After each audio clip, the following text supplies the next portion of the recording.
Good morning, everybody, and welcome to the All Portable Discussion Zone, a biweekly podcast focused on amateur radio portable ops, QRP, home brewing, and everything in between. My name is Charlie. FCC call sign is November Juliet 7 Victor, and I am your host. If you enjoy the show, you can find us on all major podcast platforms as well as YouTube and Discord, and we'd love to hear from you over there. You'll find links to those platforms along with resources to items mentioned in today's episode, if there are any, in the show notes. And so joining me today is our guest, Tony, Echo India 5, Echo Mike. And so welcome to the All Portable Discussion Zone, Tony. How are you? Oh, well, I'm fine. What are we here? Are we 7 hours ahead of you here? It's just Yeah, gone 1 o'clock in the afternoon here. yeah, Uh, yeah, 6 so a.m. here. yeah. Well, thank you for inviting me. It's my pleasure, and I hope you enjoyed the presentation and the interview, or whatever you have in mind there, Yeah, Charlie. yeah, for sure. All right, Tony, let's go ahead. I know that you have some slides prepared, so let's go ahead and have you share your screen, and we'll get going. So everybody, Tony is. I invited Tony onto the show because I watched some of his YouTube stuff, and then also I saw his name in the Sprat magazine. He was mentioned a time or two and thought, oh, he'd be an interesting guy to talk to. So he's come on and he's going to talk to us a little bit about QRP homebrewing and other things that have happened in his life and just kind of some of his journeys. And maybe he'll help us to be inspired to do our own homebrewing projects. So take it away, Tony. Okay, well, I hope you're seeing there the scene there. Yes.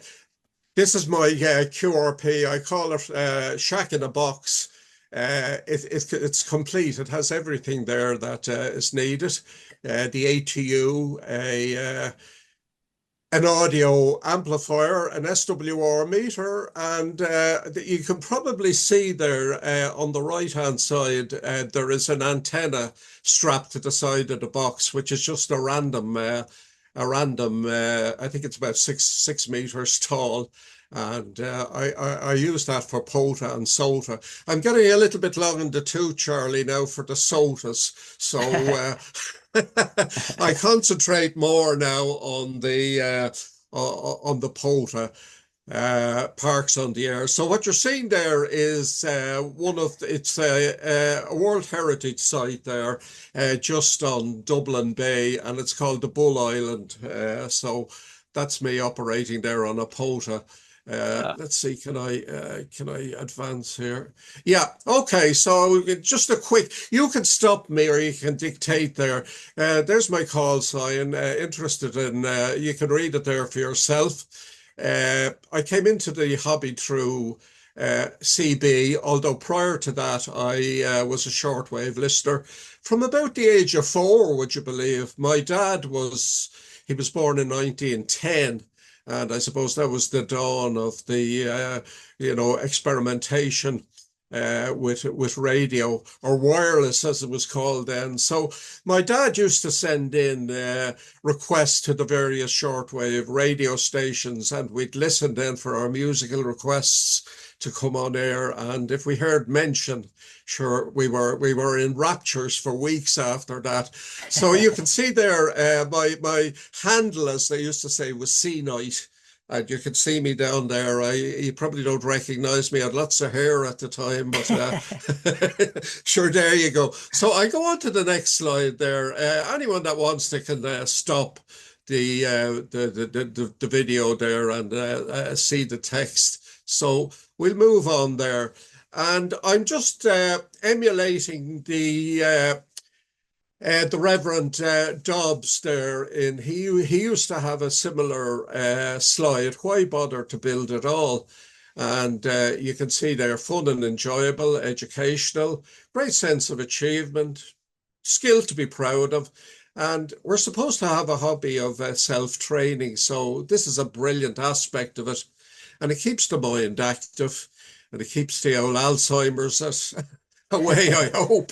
yeah, And yeah. you learn an awful lot. And my career, I was a telephone technician, which no longer exists. It's a network engineer now, they call it. And I just came, as I said, I married the hobby of shortwave listening and my experiences as a telephone technician, and the two of them went hand in hand. So there Good. you go. So I got a couple of follow-up questions on that. So one question is on the shortwave listening. Do you still do that? I know that a lot of the radio stations have disappeared. So what's the status of shortwave listening these days? Yeah, well, to be quite honest with you, I'm not familiar with it. I know I've a friend who's a white stick operator, and he just bemoans the fact that all these shortwave stations seem to be disappearing because he got all his knowledge and world news and international news and home news by listening to shortwave Yeah. stations. So unfortunately, I don't know whether it's the shortwave stations are leading this or whether it's just a lack of listeners. So I couldn't answer that, but Yeah. I don't generally listen to shortwave. That's Move. my answer to that, Charlie. Yeah. Yeah. Moved on to bigger and better things then, huh? Yeah. Cool. The second question is, well, not a question, more of a comment on that slide. The why build? Which I love that slide because I think that there are a lot of people who have that question, especially in the ham radio community. They're for lack of a better description at the moment, appliance operators. That's kind of a maybe not a very friendly way of describing people, but people who first get into the hobby, they don't have the know-how to build stuff, and so they use already built equipment, which is fine. Commercial equipment is just fine, or commercially built equipment. But I think at some point all of us should attempt to dive into some of the inner workings of a radio, understand how it works, and this is a great way to do that. And like you said, for me, it's educational, and just being able to build something that actually works is just there's this aha, amazing moment. Yeah. Well, the joy that I get when I complete a project, like, I've lots of projects that as the Reverend Dobbs used to say, it's the journey, not the arrival. So the building and the debugging and getting it to work and use it for a little while and then put it up on the shelf. And a lot of the stuff just gathers dust. So I've 40 years now. My call sign, I got my first call sign in 1980. So I've been building ever since. So my wife just says, it's probably typical of lots of amateurs. How many radios do you need? And Exactly. that's my situation. But Yeah. the answer to that is how many radios do I use? And you can probably say my virtual background there. I've 2 meter 70 sems, the Anytone there behind my right shoulder. And then in the foreground, I have the silver box there is a Homebrew HF radio that CW only that covers it's 5 watts output and it covers 80 meters to 10 meters. And then if I move, which say there you see the QMX Plus, and it covers what 160 meters to 6 meters. And here I have a box there as well above it, which is an accessory box which covers. I've touch paddles and I've an ATU and a battery pack included. So that's my latest project. It's a work in progress at the moment, I, and I'd hope to complete it there shortly. I loved the So quote from Dobbs. I think it was George Dobbs or else where it was the journey. You said you attributed it to George Dobbs. It's the journey that counts, or it's the journey. That is a super cool quote because it's so true, right? yeah, just on my you can see the circuit board I have there. I won't call it surface mount. I don't know if it's I don't know what the right name for it is, but I find great when I'm etching circuit boards to put the components on top rather than drill through. And that's just an example of some of my work there before etching. And I find that very, very good for fault finding, etc. You're not turning the board upside down and trying to Yeah. find out where components are. And it's ideal for QRP stuff and that.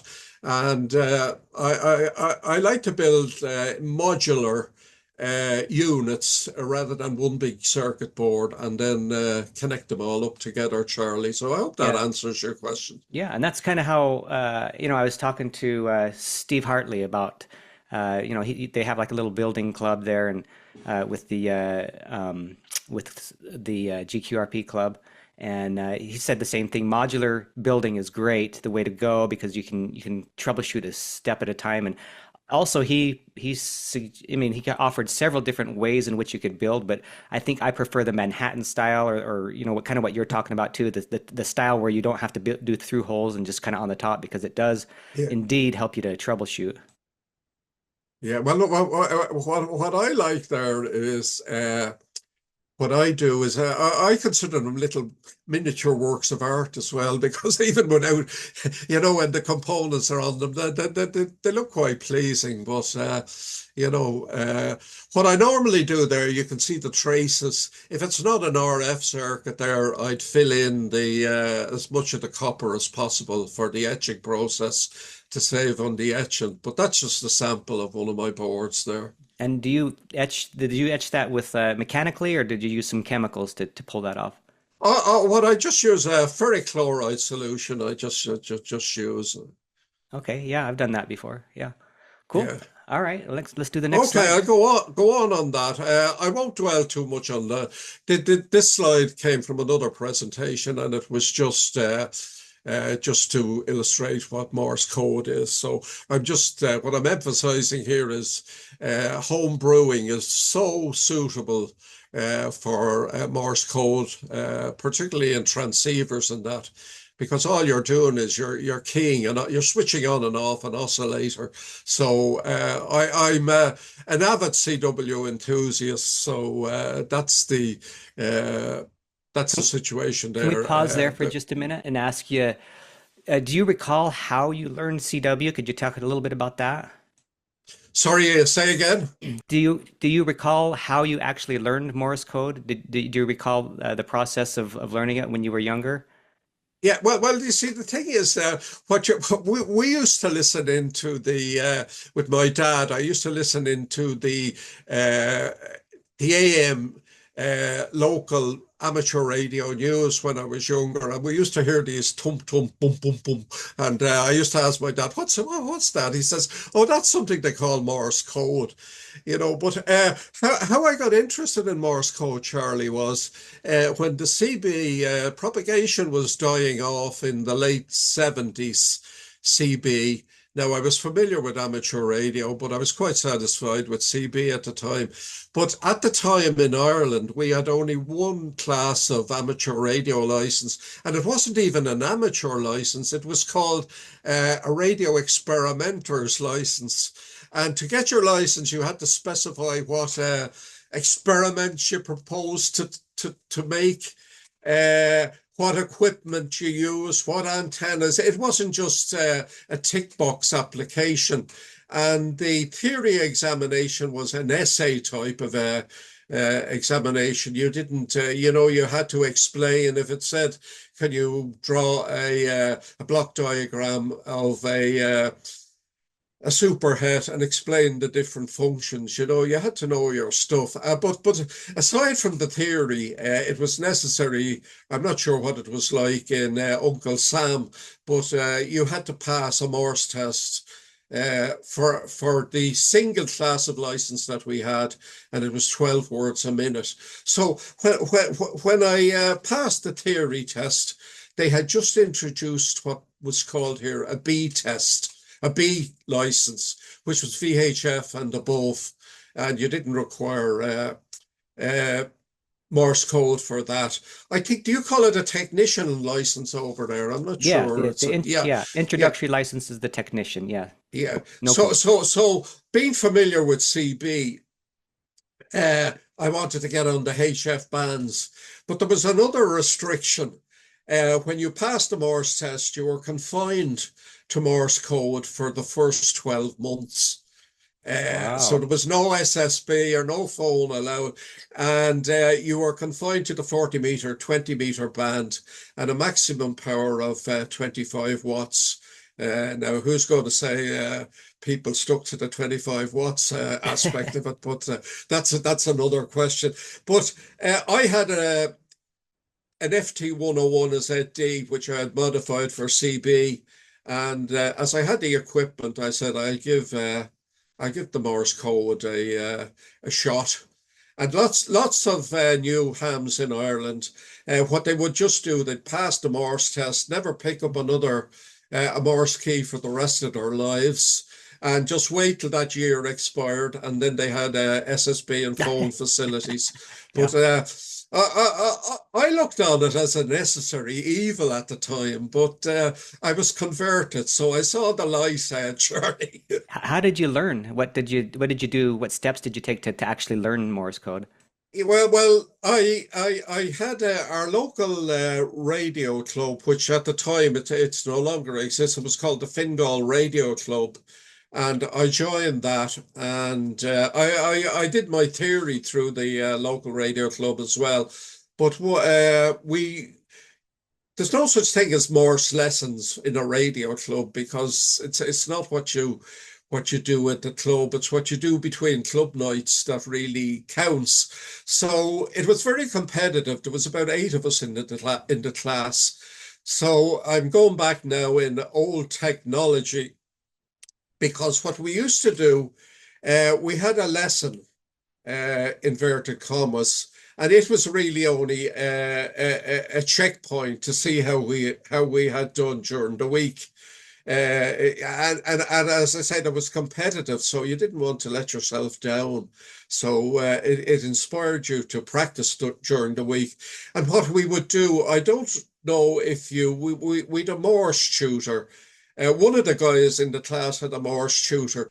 So we used to set the Morse tutor going in one of the other rooms in the club, and we'd set it doing Morse, random Morse, and there'd be eight or nine tape recorders Oh, taping taping the tutor, and that was our lesson for the intervening week. So it was practice, practice, practice, and the competitive element. okay. And it was always stressed on us not to start sending until we were reasonably familiar with copying. So that. So it was, as I said, and I'm repeating myself, it was a necessary evil. And then I saw the light. So how is that for an answer? Yeah, that's a good answer. Yeah, good. Okay. Now, what I did, this is I plagiarized this from another uh, presentation I did, and this is the tuna tin. I think you pronounce it tuna. We pronounce it like tuna, but Oh, really? yeah, yeah, yeah. So this is from I think it's Solid State Design, or one of the American not magazines, but handbooks. Yeah. So I built this for demonstrating in another club, and it's a simple half watt. 40 meter, you can see the 7 megs crystal there. So that's the circuit. Now you can see the bottom there of the link, which was the original. I better say tuna tin. But Dang. it's I just took the circuit diagram and said I'd make it as a start to finish project. So there's the board. I etched the board. As I said, I used that sort of style uh, for etching. Yep. And you can see out the ferric chloride. I would have initially sketched that circuit like I showed in the previous slide when it was just lines, and then I just filled in the gap so to make minimum ferric chloride use, and filled in as much of the copper as possible. So will I go to the next slide on that? Yep. Yeah, okay. There's it's populated there, and I've a sounder, and in place of the Morse key, I just have a buzzer there, or just have a Morse button there. So, and you can see the crystal up on the top right. Uh, so here now,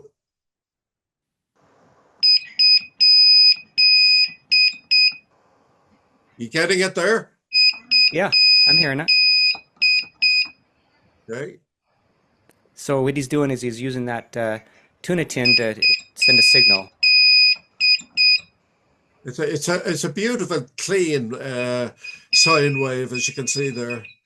Yeah, he's got that tuna tin hooked up to the to an os to a oscilloscope and has a Yeah, great yeah. signal there. And you can see there 500 milliwatts. That's a great, yeah, 500 milliwatts is great. That's for that, that's about average, isn't it? It can go up to about, they're anywhere from 3 to 700 depending on how well you build it, right? Yeah, yeah. When you move on, one of the next slides there, the next one shows Tony, he's just about one kilometer away from me. But if you advance it there, you can see that.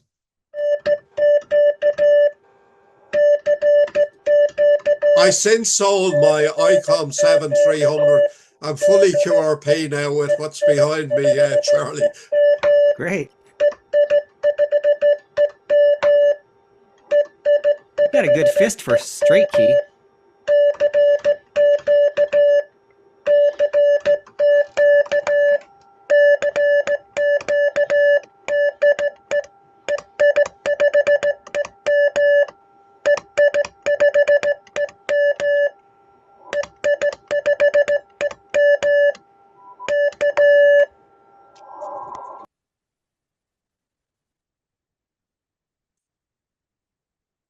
All right, that was just you sending Morse code there, sending on that little tuna tin circuit that you built, and then now here we are on the next slide is signal received. Is this also a video or an audio clip? Yeah, this is Tony now, EI6K, and he's 1 kilometer away from me.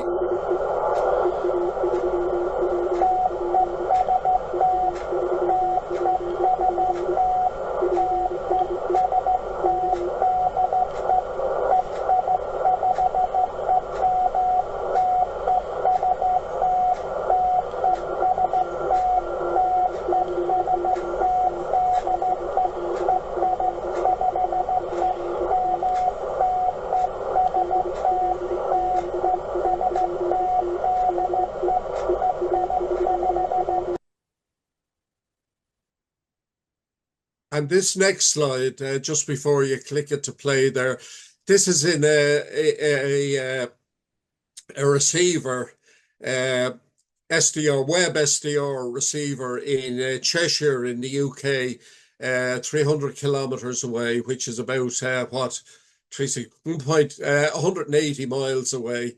And this is my half watt as it was received over there. Now, there's a lot of QRM and QSB, but what do you expect for half a watt or 500 milliwatts? So roll it there. Okay.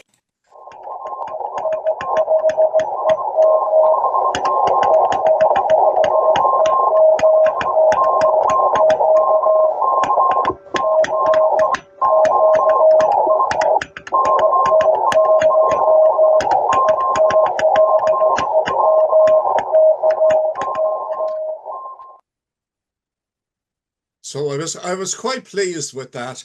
That slide there, you can probably fast forward with that. That's just a few things I tidied up there. You can see I just put a few blocks there and an SO239 socket and just tidied it up a bit. So Okay, good. and this one now, this is the homebrew project that I'm most uh, pleased with. This won for me the National Award for Home Brewing. Uh, our National Society, the equivalent of the ARRL, is the Irish Radio Transmitter Society. So this is a 40 meter CW transceiver, and it's it contains everything except a power supply. It has a an ATU. You can see the front and back there. It has digital display. It has a DSP unit, and it has the famous uh, at the time, which was a magical chip, was the Curtis Keir chip. Uh, and I spent about 2 years building this, would you believe?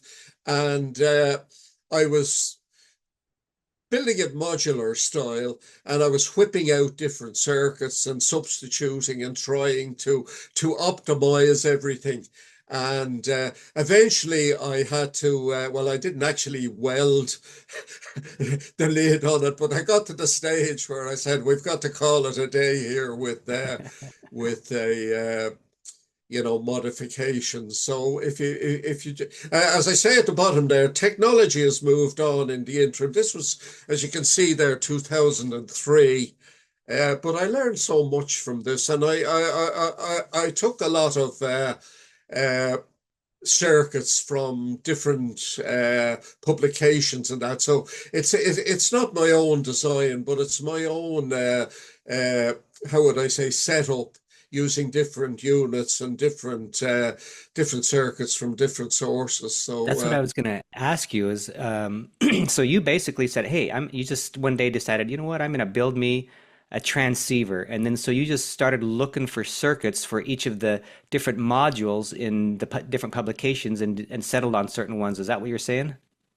yeah, that's the way I built it. Of course, the key to the whole lot was the VFO. I can't remember where I lifted it. And my problem, Charlie, is I never wrote notes as I built it, and I never did a circuit diagram. Now I haven't used it in many years, uh, but if I was using it, and I wouldn't know where to start if there was a fault in it. Yeah, So yeah. That's funny. you can see there as well. I have a tiny little on the front panel there. I have a tiny tape recorder meter. They're just below the display as well. So everything, the SW or the ATU, the main ATU is on the back, but I can also monitor the SWR there on the tiny tape recorder unit there in the front. Good. A couple of questions. So, back to when you first started. So you got these circuits, and then obviously, for those of you who are listening, you can verify this, Tony. You actually sourced all the parts. You just went to Mauser or somewhere, or out your junk box, and found all the parts that would you could use for each of these circuits, and did what you did. Either you etched a board or you did something, but it was all homebrew. Is that right? Yeah, well, this was long before Amazon, where you could order. It was difficult getting all the parts together. Although I did have a fairly well populated junk box, but there were items that I ordered, specifically for the project. Yeah, And as I said, it took me over 2 years to, yeah. to to build it, and I can't emphasize, but I learned so much in those 2 years about not particularly about the circuits, but about radio theory in general. Yeah, that's the whole idea. This is what I wanted to, why I do this podcast and why I invited you on is because that's what I want to drive home more than anything else is that you can learn so much about a radio. This is me speaking not necessarily from experience, but from me being a believer. You can learn so much from about the theory by just building and getting in there and just diving in and Yeah, and doing it. well, this is. Sorry to interrupt you there, but what I built before this one, like, I mean, this is the one I said I'm most proud of, but I built a direct conversion 40 meter transceiver as well, previous to that. And I was so impressed with that that I said, we'll move on to Superhet. Yeah, yeah. And that's the result there. I'm not sure about the next slide, but if you advance it there and Before we advance that, one more question. I wanted to make sure that you told tell the listeners a little bit more about the award. You said it's the Irish Radio Transmitter Society. that they issue an award. Is that right? And that this received the award? Yeah, there's two awards that now, as I said, the Irish Radio Transmitter Society is the equivalent in Ireland of the ARRL or the RSGB in the UK.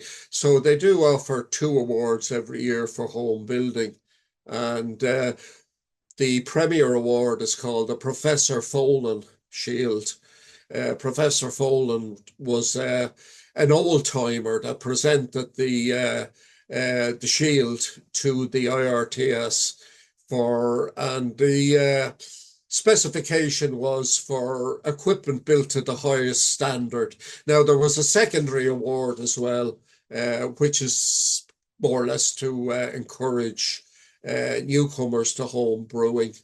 There is the there's the inside there. As you can see, it's been built there without any great plan or well, I won't say without any plan, but the modular scale, and it's like a skyscraper because there are no each board is supported by the ground plane of the board below it.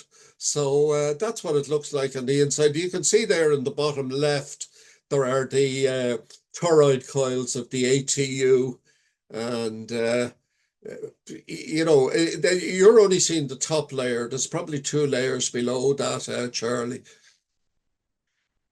Right now, this one is starting out on homebrew, and like I mean, you've had a look there at the Busca 40, which was the previous slide. Busca is the Irish word for box.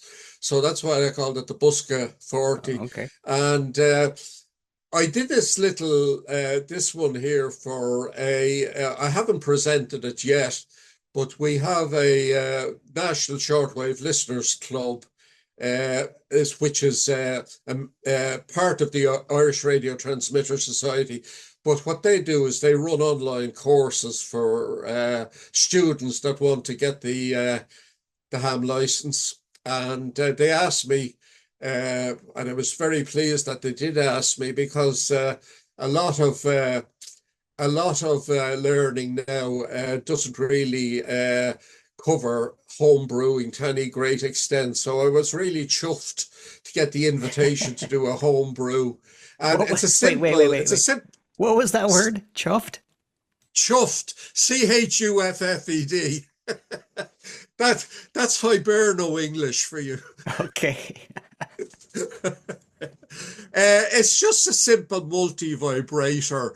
It's about, I didn't measure the frequency, but it's you can see the completed circuit below. The circuit diagram is above. But once again, I've covered as much of the copper clad board as possible with okay, I'll let you play that.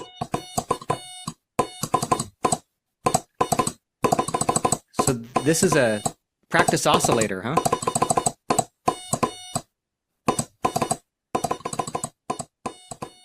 Now what happened there is the Morse key was too there. I'll let that run.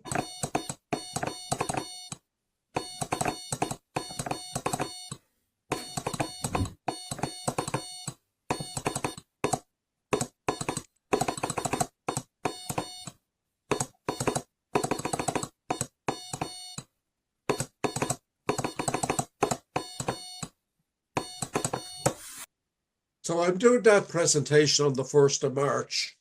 Uh, the the Morse key there was too near the microphone, and you can hear the key clicks ruining the output. But it gives an idea anyway of a simple circuit, and I hope it goes well on the 1st of March for the Shortwave Listeners Club, Charlie. Yeah. Well, so this is something that I plan on doing in this podcast. Actually, not for the guest part of it, but I have a monthly get together with a couple of guys that are interested in homebrew. We're going to start building little circuits, and I might be one of the first ones we do as a Morse code practice oscillator. And so I'm looking for a good circuit. So this might be it right here. It looks Yeah. like it's Well, effective. what I wanted to do, and I was told not to do, was use the ubiquitous NE555 timer chip, as the basis for an oscillator. But the guy in charge of the Shortwave Listeners Club said, "Can you do something basic where you can see the transistors rather than an eight-legged chip, which is a bit of a mystery?" So that's why I went that route, Charlie. Yeah, I love that. I think I agree with him. I think that it helps to understand the theory more if you do that. Yep. So let's go ahead and move on. Okay, you can read that out there at your own pace. These are just a few bullet points I did.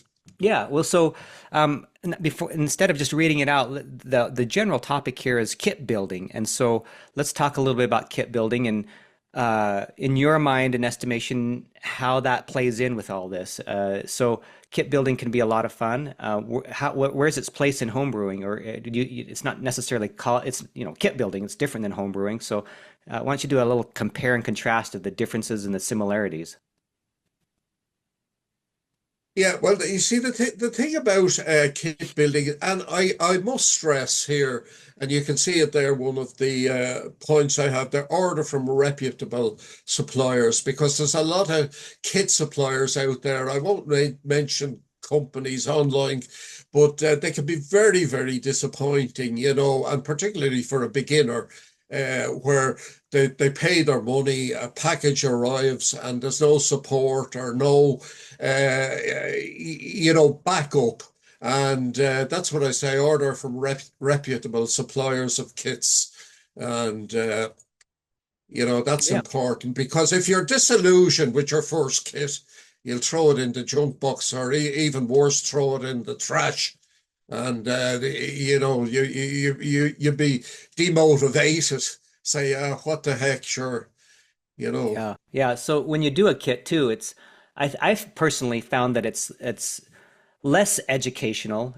I think that it helps build skills, some of the hard skills like soldering and stuff like that, and making sure that certain components work properly. But in my mind, I never really did learn a lot about how circuits work until I started doing homebrew and graduated from kit building to homebrew. But kit building has its place because it's still fun and you still do learn a bunch of stuff, and it gives you a less expensive product a lot of times than what you would buy commercially. Yeah, but like I mean, I'm probably fortunate, Charlie, in that I came from a background, a shortwave listener background, and I also had a technical career as a telephone technician. So, I used to. I won't say I used to build circuits for the telephone company. I used to develop bits and pieces in that. So I was fairly, knowledgeable in that regard. But kit building, it's a good start out point for how would I say, the novice that wouldn't have a background, a technological background. And a lot of the reputable kit suppliers, they will have, there will be online backup groups and that. So there's a lot of support out there. So I just emphasize that as regards to kit building. Yeah. And you can see the other things there, read and reread the instructions and make sure. But my dad used to say, measure once and measure twice and cut once, so. Yeah, yeah.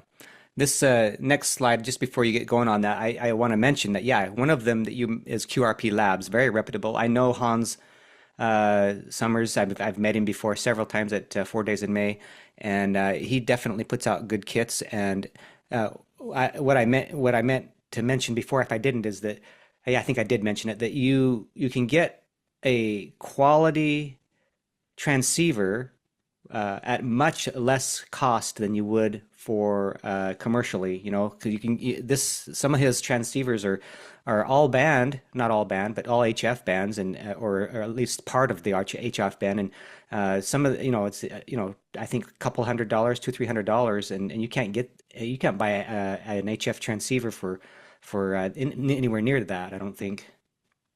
Well, this particular one, the QCX, as I say there, you can see there it's for €100. What would that be? It'd be a little bit more in Uh, dollars, maybe $120, $120 yeah, something or, like that. so. But I've built the QMX Plus recently, and as I say, that covers about 160 meters to 6 meters. But this one here, there's the bits and pieces that they're so well packaged, and you can see there from that slide, it's quality. It's not just a bunch of components in a bag. It's well laid out and checked, and I've met Hans several times myself, and for such a small outfit, the quality of his kits is just outstanding, and the backup as well. So. You can see there from the packaging there. There's the completed printed circuit. Now I must stress this is not a beginner's. This is a fairly well, or what would I say, closely populated printed circuit board, and It's but pretty, the results are outstanding for what it is, Charlie. yeah, it's very tight in there, isn't it?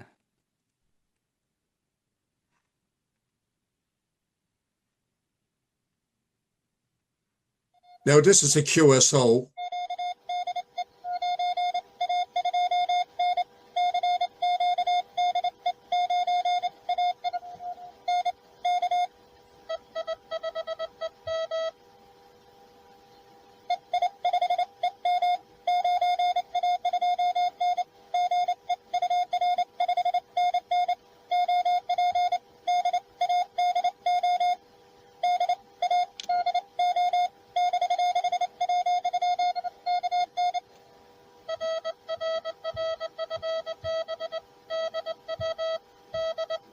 And the Morse decoder is quite good.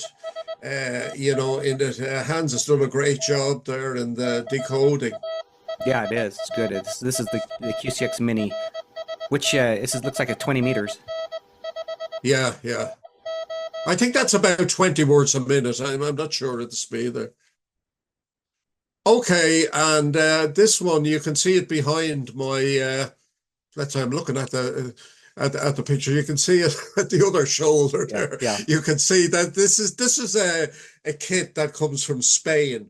Now it's not as compact as Hans's kits, but it's a lovely kit there. It covers from 80 to 10 meters, and you can see the website there, QRP ham radio kits. The box I supplied myself, uh, and it just about fitted the printed circuit board. I had to put some spacers on the front panel so that it wouldn't foul the PCB. But I don't have a workshop, Charlie. I only use electric drill and foils to do the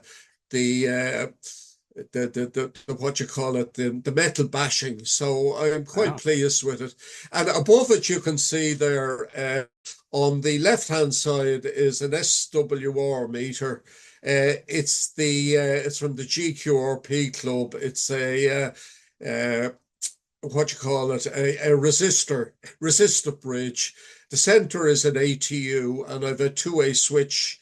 I've a homebrew a cobweb antenna for 10 meters to 20 meters, and I've a dipole for 40 meters. So I've the two-way switch there, and Yes. Looks like everything here is homebrew. You've got the bridge, the tuner, the even yeah, the well, everything there that you see is homebrew, every yeah. single item. Yeah. What is this? 5 items I see there. There's even the paddle in a The box. paddle, the paddle is homebrew as well, but I must stress that's a kit. Well, yeah, okay. Fair Yeah. enough. Okay. Yeah, there we go. And the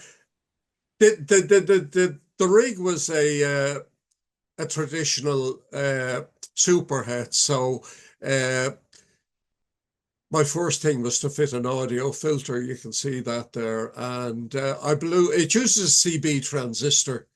You can see it there just to the right of the fan. I fitted a fan as well. I blew one of the CB transistors. Maybe it objected to being in the ham bands, being a CB. Yeah. But anyway, I replaced it there. What it was, a 2SC 1969, I think. All right.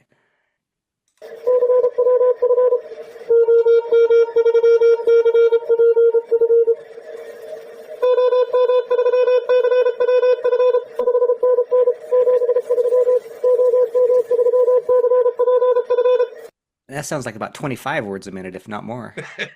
And if you just go back on that slide Yeah.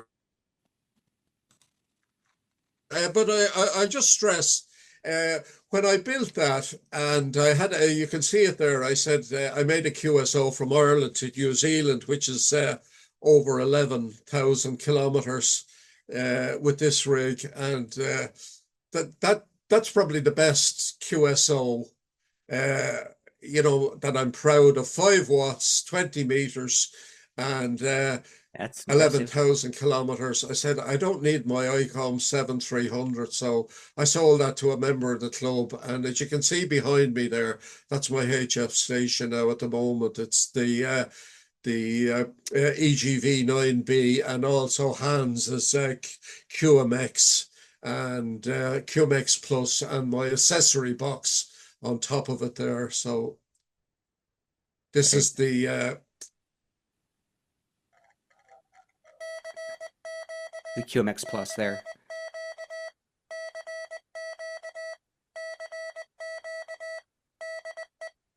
it doesn't come with a speaker, but that's just listening on the headphones.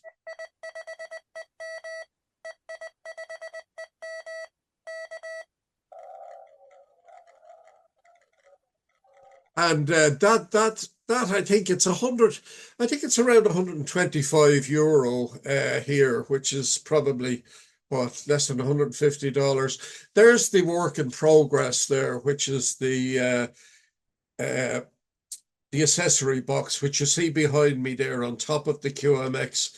And I have touch activated paddles there, no contact. It just picks up the inductive mains electricity from the surrounding wiring in the house.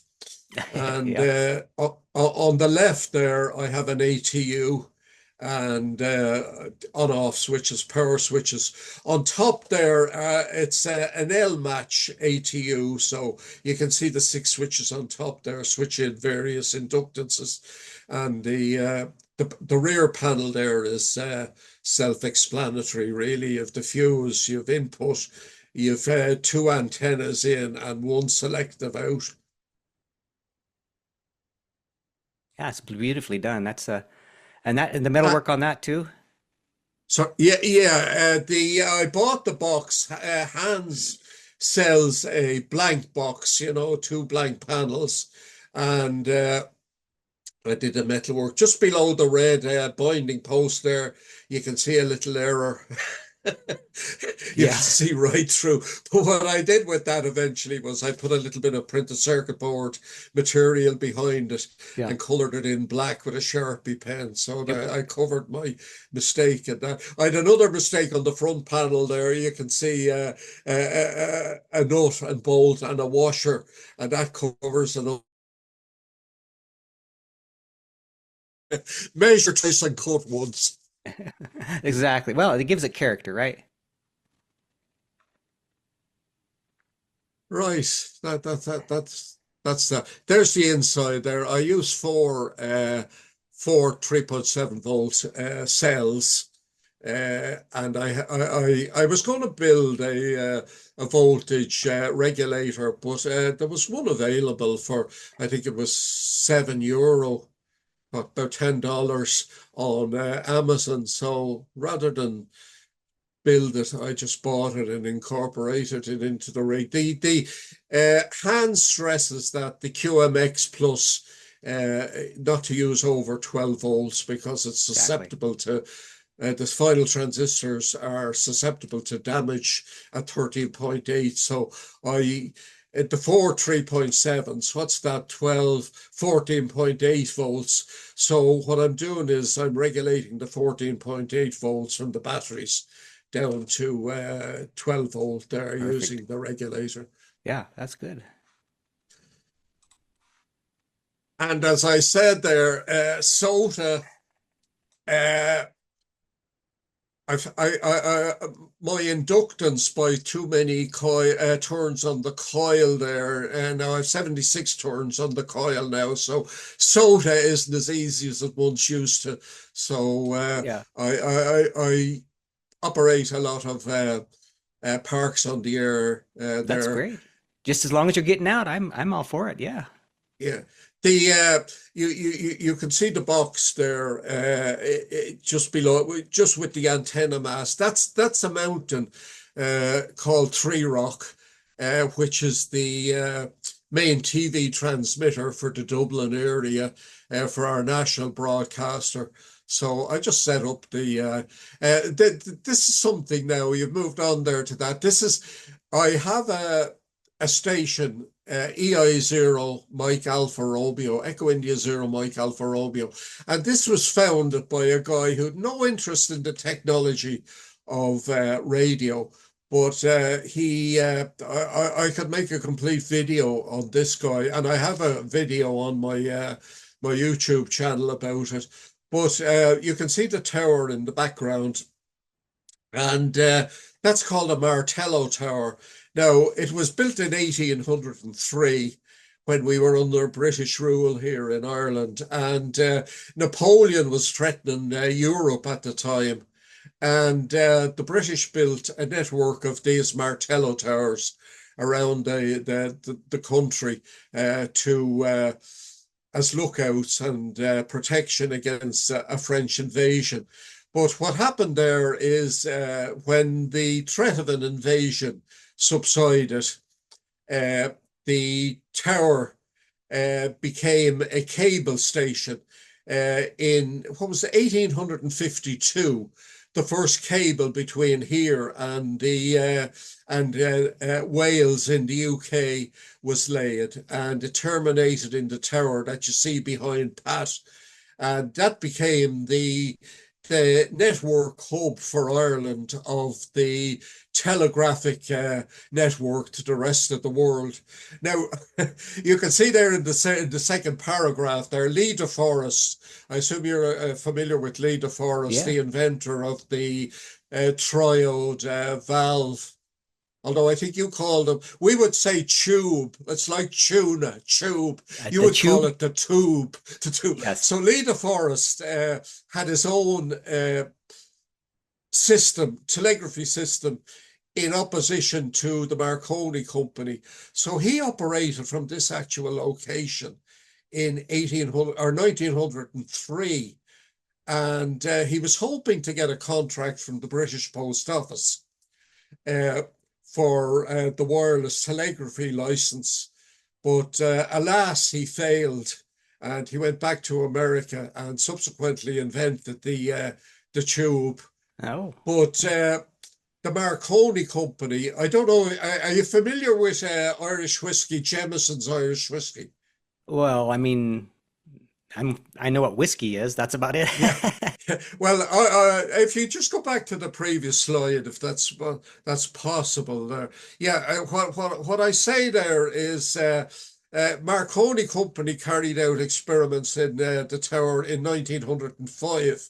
Now, uh, Marconi's mother was Irish, and she was part of the Jameson Whiskey Company. So she had the money. Leda Uh-huh. Forrest didn't get the contract, but Marconi's mother had the contacts in society in Yeah. London, and she had the money and the financial contacts. So poor Lee DeForest went back to Uncle Sam, and Marconi got the contract.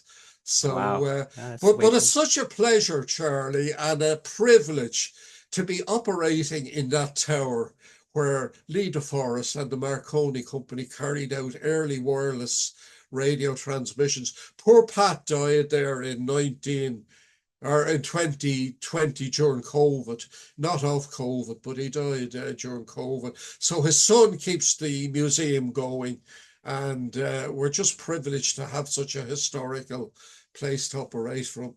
Yes, very interesting. That so is that him there in the foreground?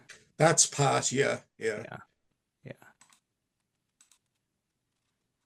yeah. Uh, that was a flex. We had a flex at the time there, In and the museum. I'm a little bit younger there, so. You are.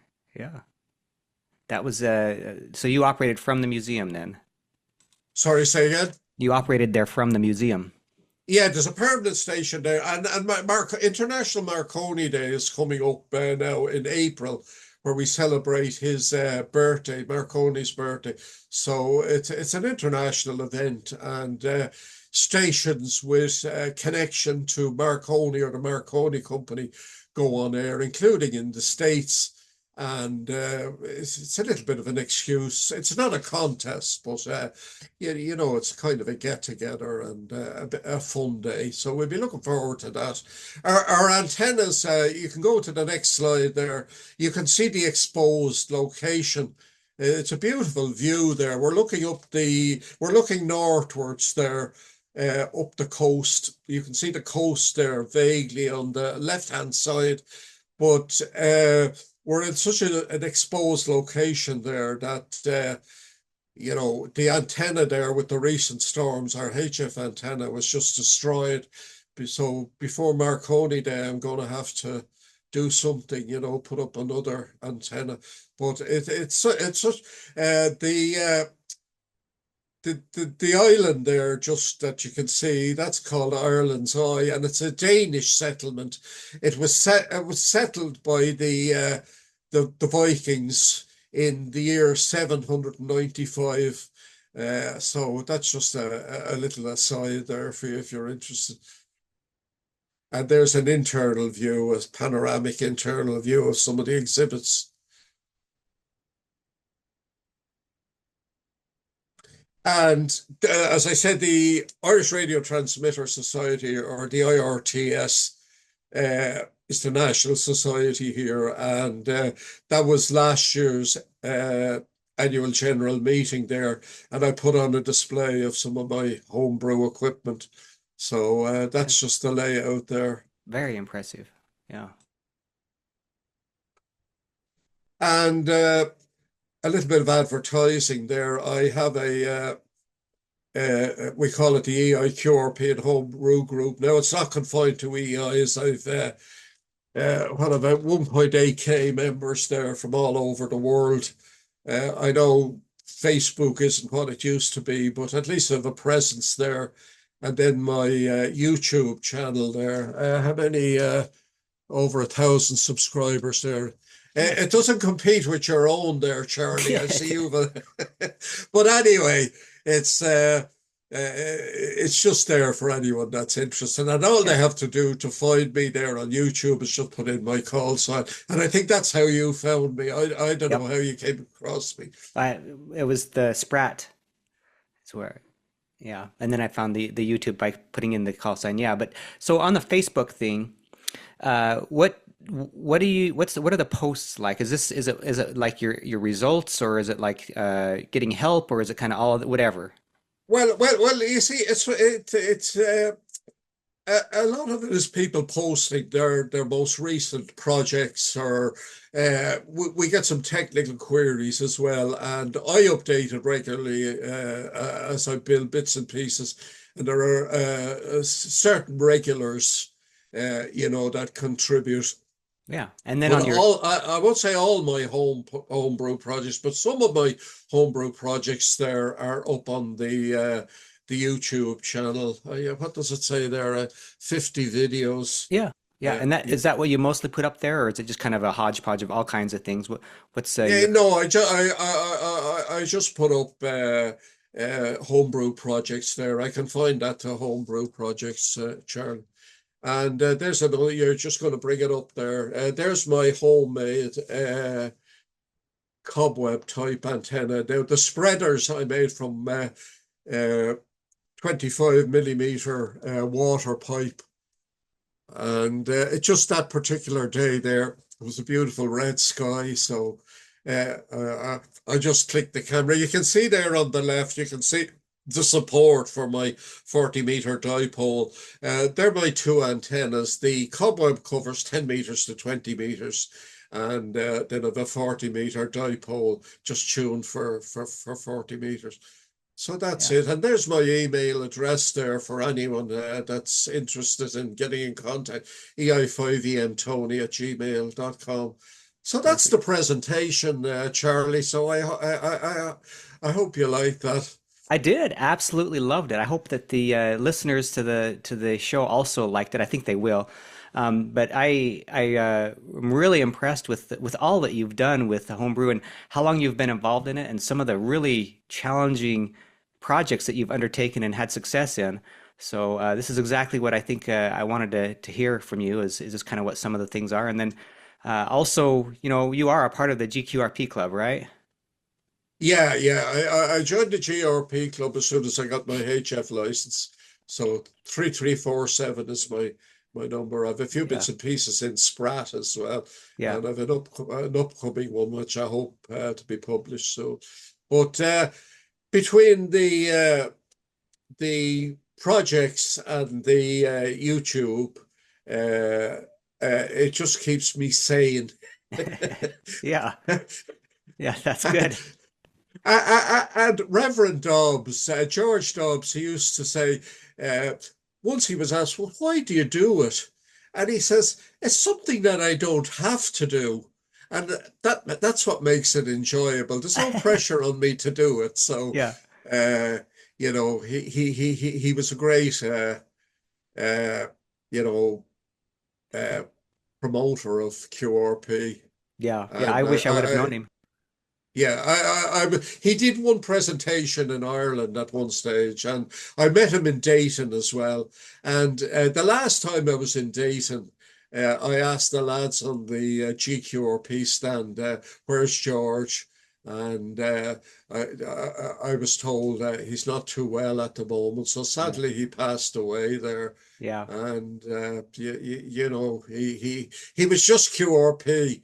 yeah. Uh, he was such a guru for it. Yeah, well, that's and since he passed, now we have great people like yourself who are picking up the torch and carrying it forward, which I really appreciate. We need more people like yourself that continue to promote the QRP, the home brewing, the kit building, all that, because it's all important part of ham radio that I don't want to die. It's really fascinating to me and important. Yeah, well, the thing is, I'm all in favor of people increasing the number of ham radio operators. And COVID, I don't know what it was like in America, but COVID, there was a lot of people came into ham radio during the time of COVID. And Yep. our local radio club, which is the North Dublin Radio Club, Echo India Zero, November Delta Romeo. We were pre-COVID. We were a crowd of how would I say old fogies, Yeah. for Yeah. want of a Okay. better word. But what has happened is there's been a new tranche of younger members have come into the hobby. Now, a lot of them are FT8 merchants. Yes. I won't expand on that. I have views on that, but Yeah. better to have them than not have them. That's my attitude on that. I'm Yeah. probably an old fogey and a bit of a dinosaur, Charlie, but I just keep pumping out the stuff anyway, and I I love it. enjoy it. I do my own thing. That's what you should do. I love it. Be yourself and continue to do what you do. That's great. I totally respect that. And Yeah. I think And identify more with the your generation than some of the newer ones anyway. I think I share your views on a lot of things. yeah, but the great thing about the amateur radio hobby is there are so many aspects to it. Like, I mean, I do homebrew, I do Morse code. Uh, there's FT8, there's moon bounce, there's all different aspects. Satellite. Like the good Lord said, in my palace there are many mansions, and you just pick your mansion and you do Yeah, your own thing and there you get go. on with it. So, Yeah, good. All right, Tony, I really appreciate you being on. Hang on to the call after we end so that I can wrap things up. But do you have anything else to add before we close it out? no, not really. I just hope that, like being a little bit tongue in cheek. I do often say to friends of mine that in the future there's going to be a medical condition called arthritis of the right thumb Yeah. from pressing microphones, and I just hope that people will grasp other aspects and not just become operators, because as George Dobbs used to say, it's a hobby of self-education. And when you get your ham license, it's not just the be all and end all. It's the start of a great hobby, and uh, just progress, grasp it, and improve yourself and learn. And Yeah. that'll be my parting note on that, Charlie. Okay, great. Well, stick around, and but to the rest of you listening, thank you so much for your support. Go ahead and subscribe to Tony's channel and on YouTube and check him out and watch some of his really good videos. And with that, I'll see everybody on the next episode. Thank you all for listening, and we'll say catch you later. Bye bye.